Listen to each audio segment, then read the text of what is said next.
it's Milk Tea, and I'm back again with another episode of Is She Worth Your Gems or Is She Not? And we'll be talking about my one and only, my wife, my life and savior, my bae, Momotaro. And sorry to you guys who actually asked when the Momotaro rerun is. I was actually not aware. I did not get to see it in the data mines, and I was not able to make this video very fast because she got released while I was asleep and I just woke up. I'm a really very busy person. But with that said, we'll be discussing if she is worth your gems. Do we even need to discuss that? I mean, she is basically the name of my channel. She is beside me. She's the whole reason why why I live.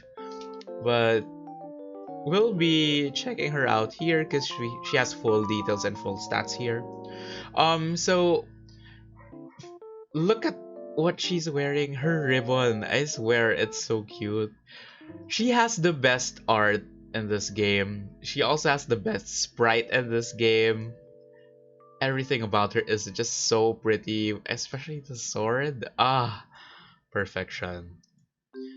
See? Anyways, so while she is swaying and dancing there, we'll be talking about her skills and her stats. So she has 22,446 HP, which is decent enough for a mid-stage girl to be in the front position, in my opinion. Anyone with 20,000 health is actually pretty decent.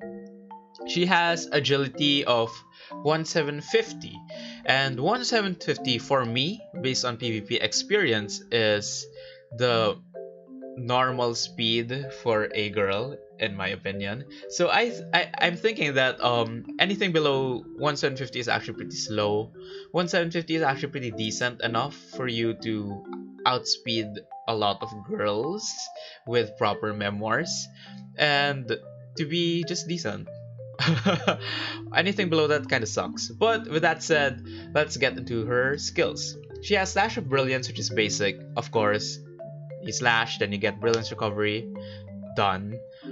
She has Sinking Slash, which is actually pretty decent for those tanky front units and for those who you hate. So Sinking Slash gives high damage and act power down, normal defense down to front enemy. So what she does is she can lower the attack of the front units who could burst and deal a lot of damage, and at the same time normal defense down to the tanks at the front lane, because obviously she's gonna hit the people in the front, which is really useful if you really hate the front unit who could disable your team. You know, the front units could actually give you provoke, aggro, and you know, those defenses up. So Befuddling Slash is her next skill, which is also 3 AP. It does high damage and stun to front enemy. This is a guaranteed stun, by the way. This is very useful because sometimes when you fight like H-Mayas, Perseus, Pucks, or whoever the front unit is, usually the front units have really good climax acts that can destroy your team or disable your team. So by giving stun to the front enemy and having a chance for you to disrupt their climax act is very, very useful, and I do think is very good. Any debuff that is guaranteed is good, like a guaranteed blind, guaranteed sleep, guaranteed burn, or whatever. But anything that could disrupt, like sleep, blind, stun, those are actually very useful. Freeze, that's pretty cool. Her climax act is one reason why she is up for only 3 days.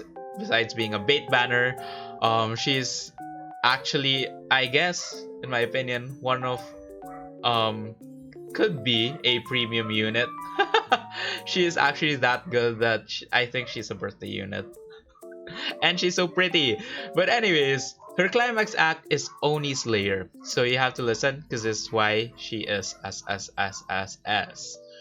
She removes continuous positive effects, act power down, normal defense down, and deals very high damage to all enemies. So if you guys haven't fought a Momotaro yet, what she does is, let's say you have negative effect resistance buff and invincibility buff, or let's say you just have many buffs, like even evade buff. Take note.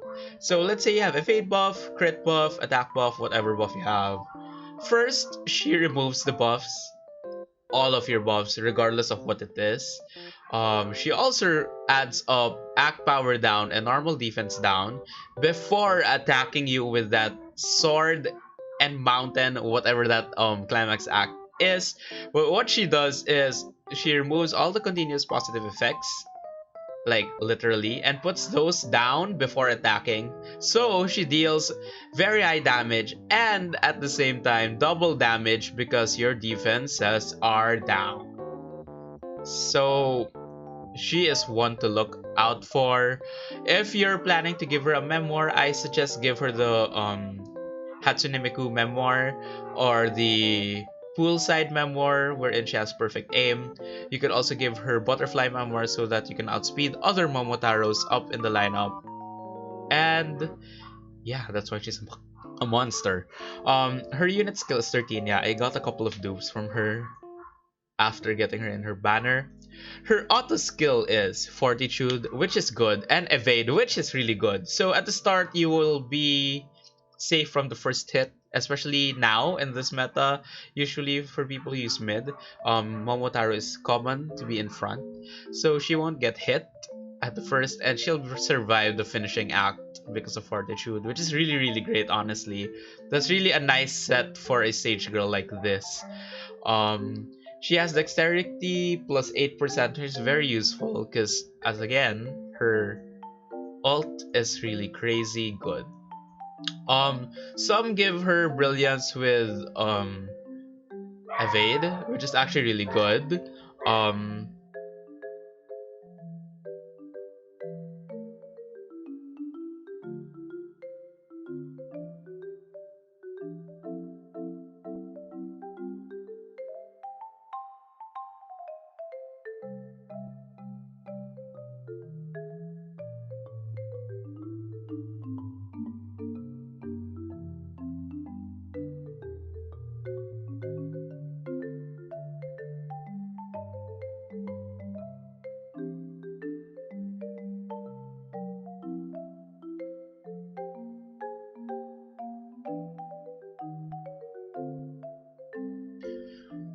Oh no. I had to pause the video because my dogs were barking. But her unit skill is not really to die for. Anything element advantage is not really to die for. It's just meh.